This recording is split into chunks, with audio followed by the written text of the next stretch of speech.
The EV tax credit has expired, and there's a lot of uncertainty, a lot of questions about what's going to happen with the EV market, the EV industry, everything about EVs now that the tax credit has expired. We thought we would just sort of jump in, give our 2 cents, see what we're seeing, and give you guys an update. This is going to be a pretty casual chitty chat. We are actually not in our Mach-E. We're in the Bay Area in a rented Mach-E. We'll tell you a little bit about that and a little bit about Drive Electric Month this year. So, I'm Liv. I'm Patrick. We're the Electric Duo. Let's go.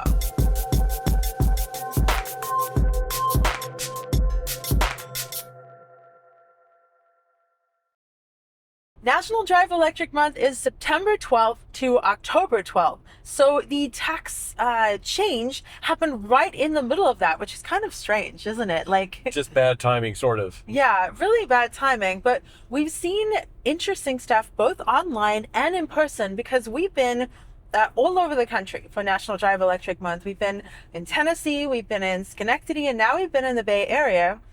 All about EVs, doing all sorts of EV stuff, talking with EV owners. So it's been a really interesting experience to just be like enmeshed in all of this all around the country while the support of it has just completely evaporated. The federal support. Federal support. And that's what we'll get into is like, there, we saw a lot of changes, basically the tax credit going away. And I think a lot of people had that initial doom and gloom. Jim Farley was saying like, instead of 10% percentage of sales, he could see it dropping down to 5%. I saw a number this morning saying like maybe drop to 8.5% next year. Obviously Q4 is going to be not that great. Q3 was fantastic for basically every EV manufacturer, but things are shifting quickly. And as Liv was saying, as we were just talking to other EV owners and stuff, there's a lot of like dread of what's going to happen. Is the EV industry going to collapse? I don't think it's going to thrive like we were hoping it would thrive. I don't think it's going to collapse. I think it'll be somewhere in between. There's going to be some disappointing news in sales numbers, and well as stuff like the Acura ZDX being canceled and the Nissan Ariya not coming to the U.S. for 2026, production pauses like the ID4 is being paused. So there's a lot of bad news, but I think it's just going to be a little bit of a rough period, and we'll just have to sort of hold tight and see the silver lining in all of this.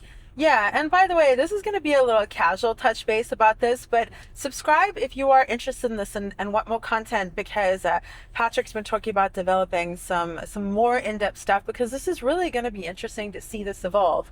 And we really have seen some interesting stuff happen already. Obviously, Tesla introducing lower price models of the 3 and the Y. Yep. With pared down features, Colorado incentives being increased. So states matching incentives or doing things to help with that. Yeah, no, and I just want to like emphasize this part, because a lot of people are like, oh no, October 1st, you can't buy an EV now because it's way more expensive. If you are still interested in an EV and we're like, oh no, I missed it, do some investigation, because Ford is still doing some great incentives if you lease, and I think they're doing some great financing incentives. Hyundai just announced they're like dropping the price of their EV significantly, like up to $9,000. GM I think is doing like a $3,000 off like a Equinox. So there's some great deals to be had still right now. So don't just go like, oh, I missed it, I can't buy one now, I'll have to wait 2 years. Go out there and look. There's some really good deals still to be had. The manufacturers are trying to make up some of the difference. And not that it's a good thing to lose the tax credit, but in a good way, they're making it a little bit more simple, because you don't have to like, do I qualify for the tax credit? Does this deal work under the tax credit? I can't buy because I got to leave. Like it's getting rid of a little bit of the complexity and just offering some great deals. So go out there and look. I'll try to find an article that summarizes all of that and put that down in the description. So check the description. I'll put something down there with some of these great deals. Yeah, I mean, I saw the Hyundai Ioniq 5 is still under $300 a month. So if you have been considering an EV, watch some of our videos, I'm sure there are other people with lots of good videos on like how they're actually a cost-effective choice.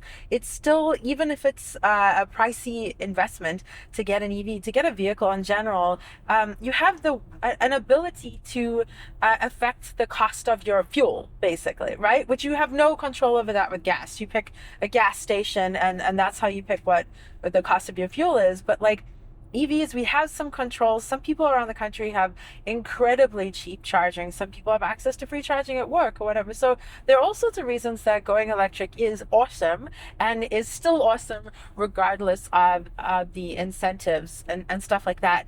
Now, unfortunately, of course, the government has pulled incentives on the investment in an electric future. So battery plants, all of that stuff, like all part of the bill, right? So the repercussions of this are going to be long term and ever changing. So we're definitely going to keep track of them and try to share more. But EVs aren't going anywhere.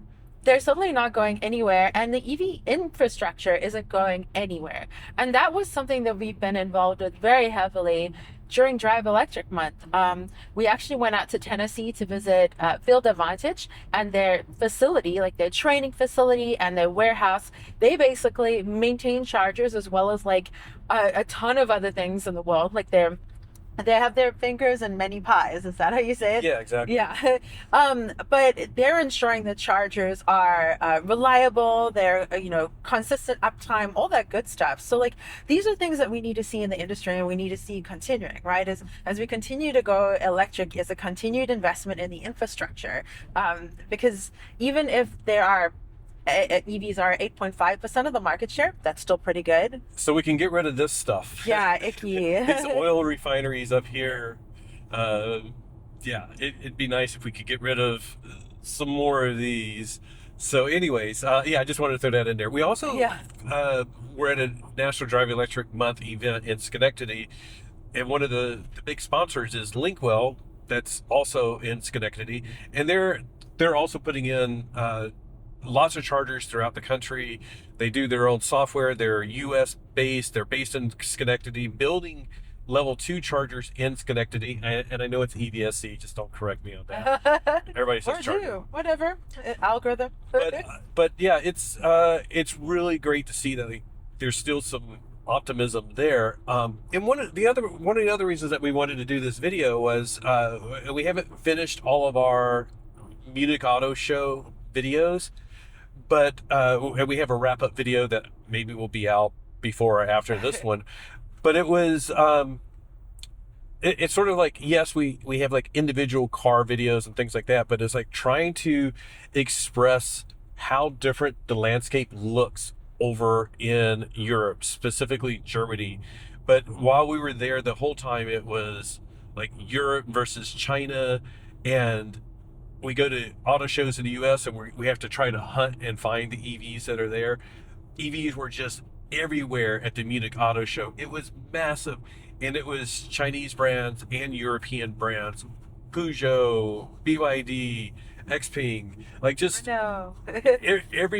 everywhere you looked, these manufacturers are pumping out EVs, and it's like, I wish our leaders here in the US could see that, because it's like we're getting left behind by handicapping our auto industry.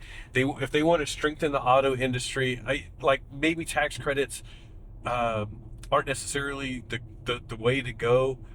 We don't need to get into political discussions because it is what it is, but it's like, if we want to talk about supporting US manufacturing, one of the ways to do that would be to support this transition to EVs, because the rest of the world is doing it. And I don't think any industry can be successful long term by being protectionist and isolationist.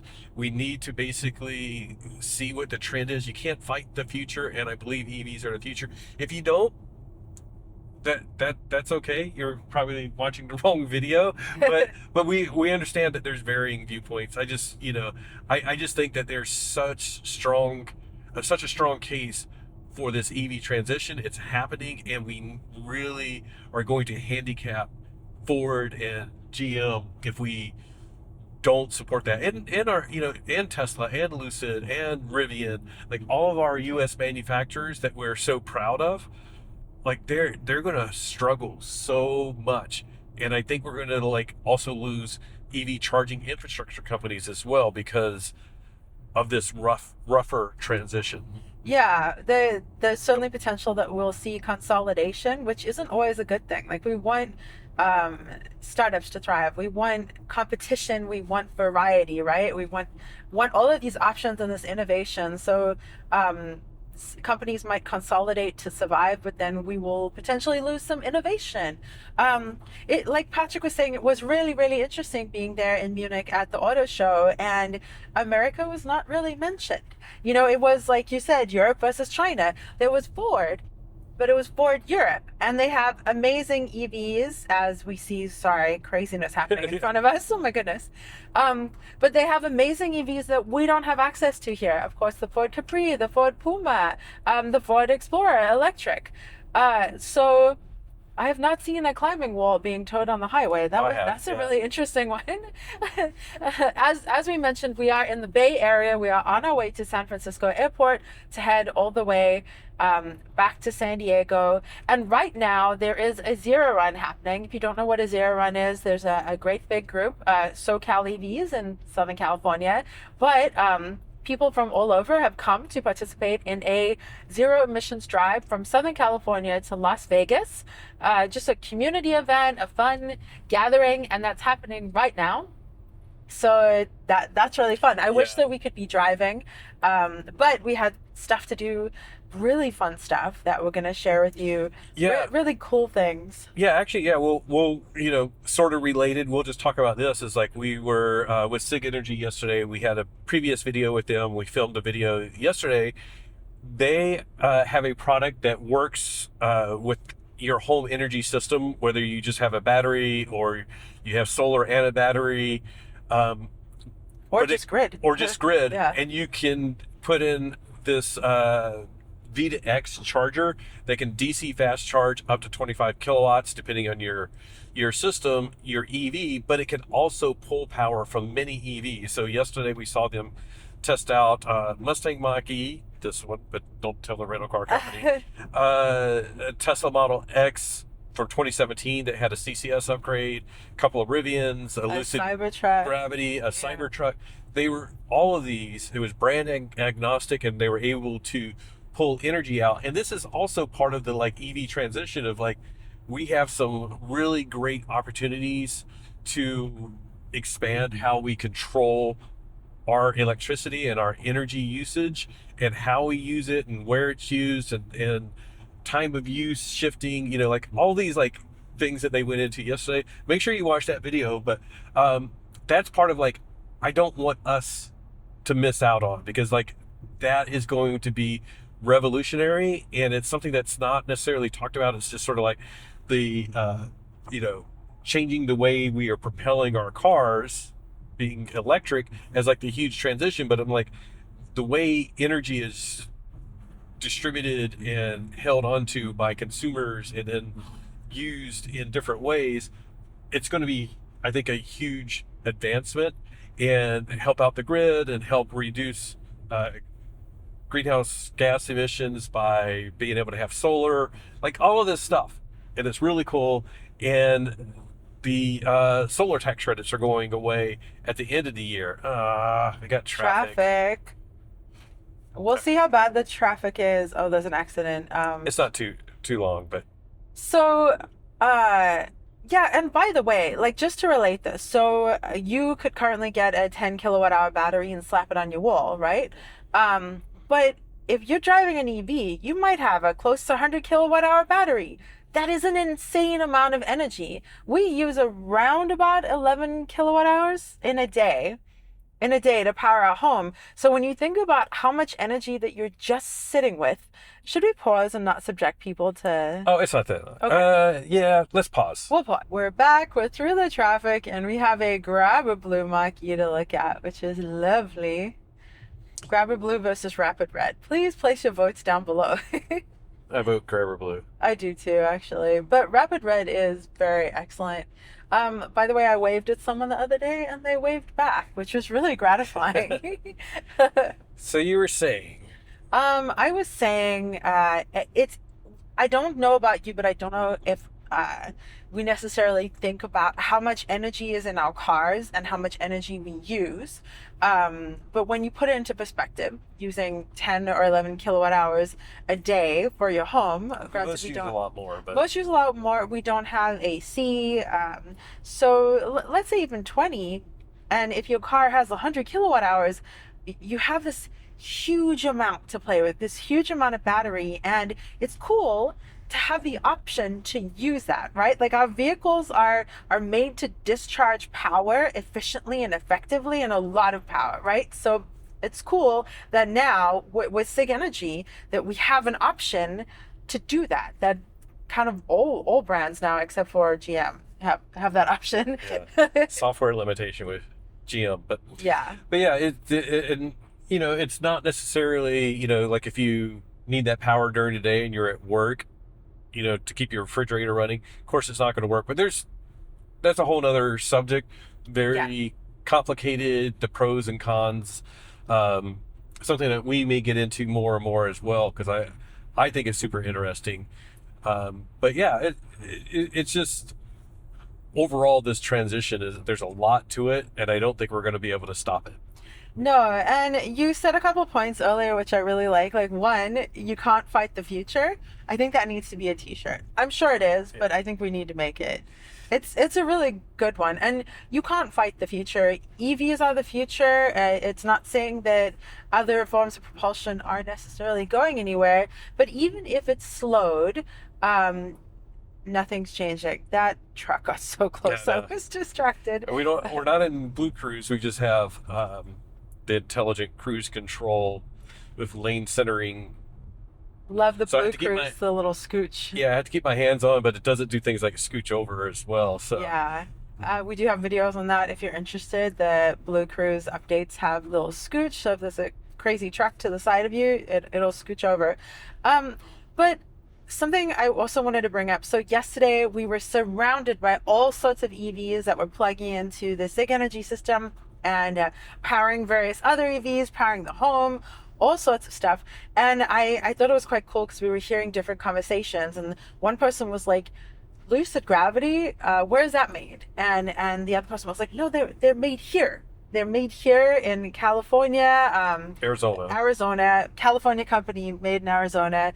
But the person was asking didn't realize, and they were excited to hear that these were made in America, right? So you'll have to let us know how you feel, but I think a lot of people want to see the success of American companies, of American automakers like Lucid, that we want them to succeed. I mean, the Lucid Gravity is an amazing vehicle. I want to see them bring out cheaper vehicles, and we want to see these companies succeed. So we can't fight the future.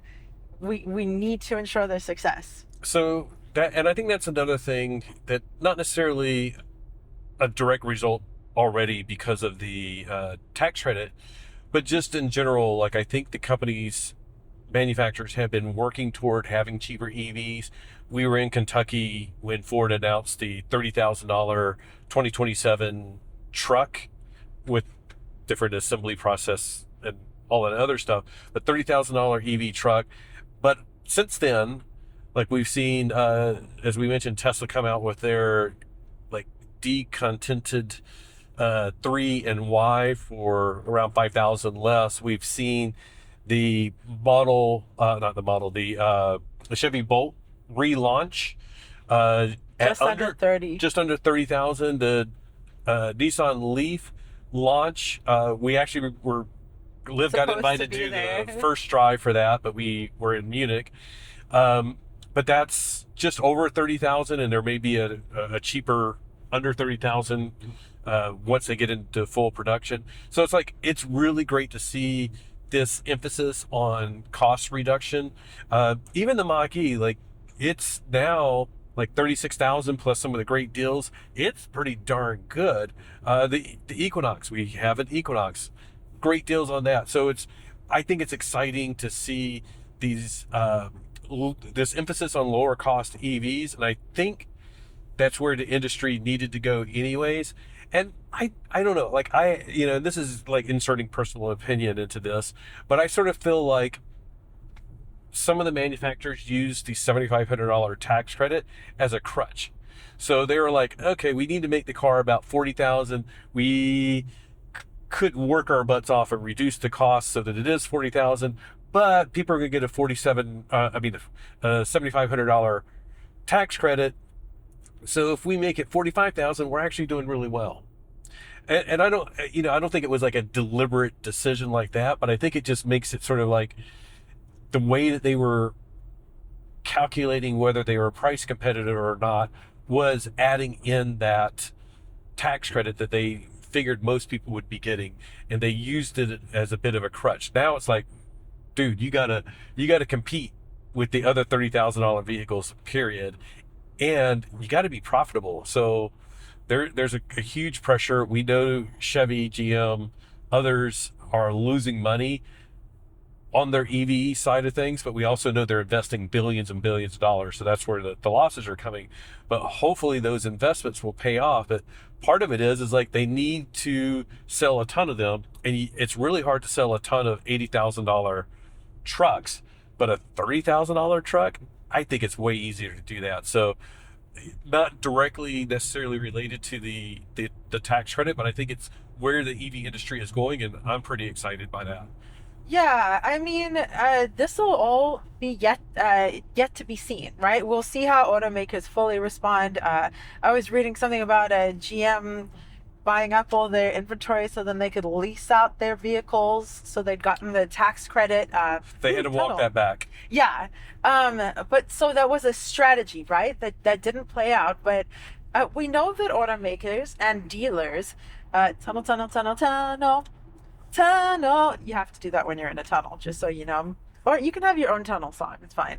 But so automakers and dealers have had to do different things to sell us cars. They want to sell vehicles to us. They want to make money. And you guys probably know EVs are just really fun.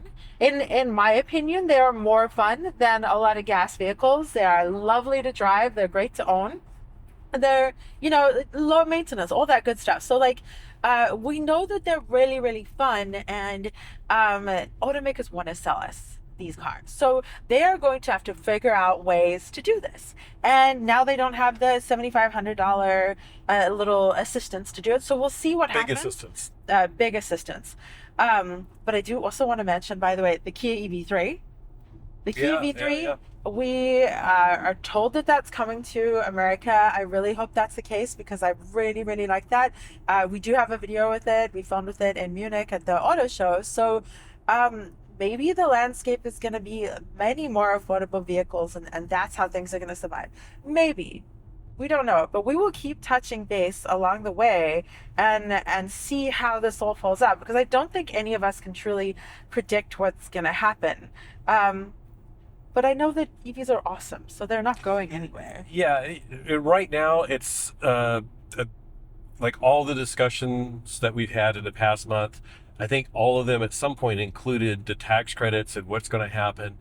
It's going to be a rough period. I'm looking forward to, next year at National Drive Electric Month, where we're just talking about how great the EVs are that we drive and how much fun they are to drive, and how much money we save on fuel, whatever, just like the experience of having an EV, and maybe we can move past this, and maybe we can talk about next year, like, the $30,000 Leaf or Bolt that somebody's driving, and how it suits their needs and is just a great car and the best car they ever had, because we see that all the time. Like, there's a lot of people that are like, this is the best car I ever had, whether it's the Mach-E, the Model Y, Ioniq 5, whatever. Like, a lot of people like are so in love with their EV, but there's so much political stuff around it, and talking about tax credits and mandates and all that other stuff. Let's just talk about, like, it's a great car.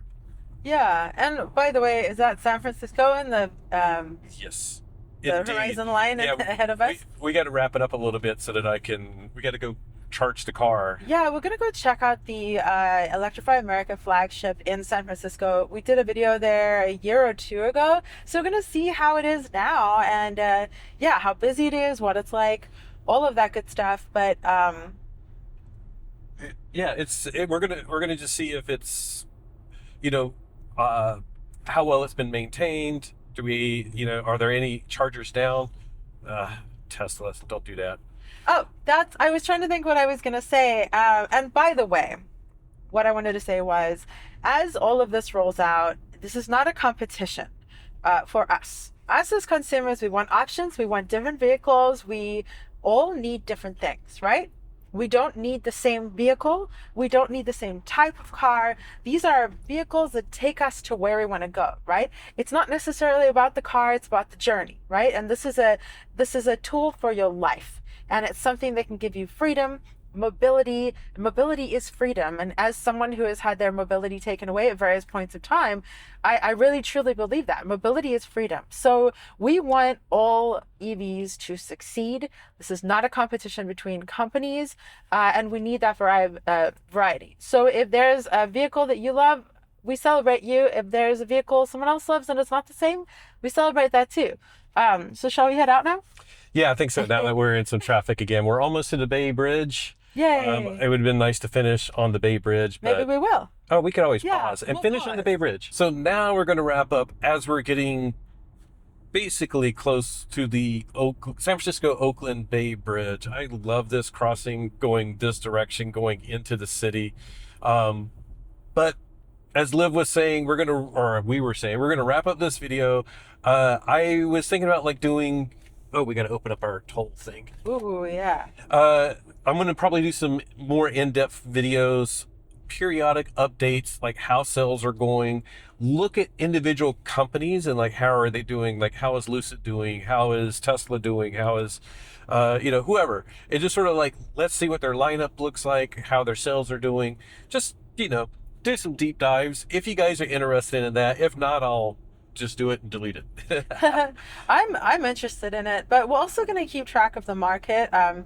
Our leases are up next year. Yeah. Yeah. So realistically, we're going to be back on the market for a vehicle. And maybe it's going to be a used vehicle. Maybe it's going to be a lease, whatever. If you don't know our story with our Equinox EV, we literally purchased the cheapest lease that we could get, which was 2 years for $5,000. Yep. 5,000? Yeah.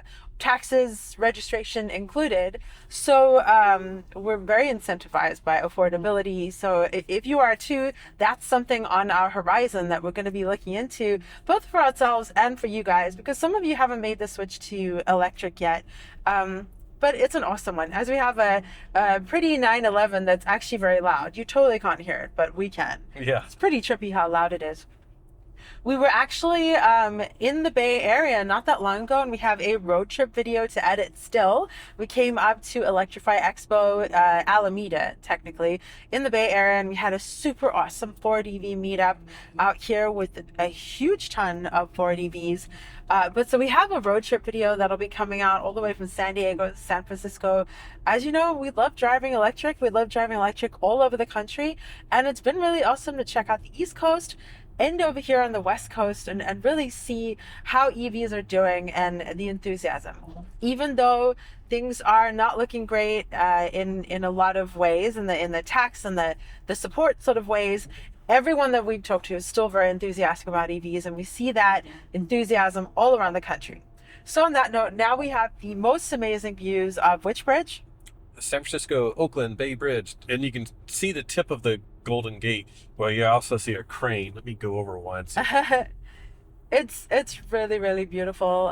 So let us know how EVs are doing where you are. Obviously, we can't check out everywhere. We would love to, though. So share your knowledge down below. Share with everyone what it's like in your area. Like, are people still excited? I'm sure you've seen a lot of sales previously, the previous quarter, and now it's going to tone down. But thank you so much for joining us for this video where we chatted with you as we drove across the bay to the city. Yeah, is that how we say it? It's been so long since I've done this part of the drive. I mean, trying to see like what we can see, and I'm like, gosh, it's been a while. I mean, we did it last month, but it was at night for a concert Yeah. Oh, and we have a beautiful foggy view of this bridge actually, right? Now, isn't this Yeah. gorgeous? I love bridges and I love how San Francisco has amazing bridges. So this is the perfect time to say thank you so much for joining us for this video. A huge thank you to our patrons whose names are scrolling across the screen right now. Your support, as well as you, our YouTube members, helps us do things like rent this awesome Mach-E so that we can test it out with cool vehicle to X, V to X systems and drive around San Francisco and check out the EV scene and make this content. Let us know what you thought about this video and leave all your thoughts down below because this is a conversation and we want to have that conversation with you. And as we're about to go through the tunnel, so I won't subject you to the tunnel song again, on that note, just remember that whatever you drive, whether it's through a tunnel or not, On a bridge. or Like, not, over the water, under the water. Well, this you one did doesn't it. go into the water. You did it. No. Tunnel, tunnel, tunnel, Oh, sorry. tunnel. There we go. Tunnel. Look at this Actually, view. wait, look at that view. Okay, we're Just look at that view.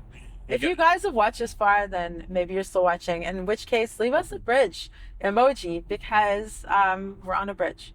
And so on that note, just remember that whatever you drive, whether it's on a bridge or not, whether you got the tax incentive or not, enjoy the ride because you know you will. Bye.